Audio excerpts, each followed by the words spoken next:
कर्ज झालं म्हणून एका पुरुषाने आत्महत्या केली आणि एका महिलेने तीच कंपनी कशी प्रॉफिट मध्ये आणली त्याच्यावरची ही स्टोरी आहे.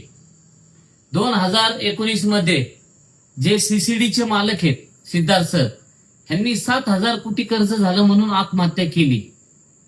त्यांच्या पत्नीने मालविका घाबरून न जाता पूर्ण व्यवसायाची धुरा आपल्या हातामध्ये घेतली. त्यानंतर त्यांनी सर्वात पहिला निर्णय घेतला, जे 1200 आउटलेट होते त्यांचे, जे लॉसमध्ये होते, सर्व शॉप बंद केले. त्यानंतर त्यांनी दुसरा निर्णय घेतला, जे त्यांच्या कुटुंबासाठी जी संपत्ती गरजेची नाहीये, गाड्या असन, बांगला असन, जमीन असन, सर्व विकून टाकलं. त्याच्यानंतर तिसरा निर्णय घेतला, आर्थिक कुटुंबाला जेवढी गरज आहे तेवढ्यावरतीच तेवढ्याच पैशाचं त्यांनी भर दिला त्याच्यावरती.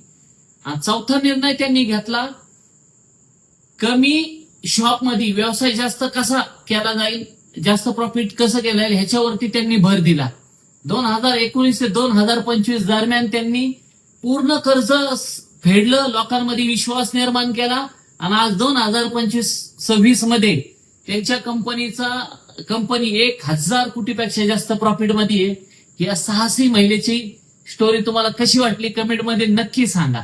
धन्यवाद.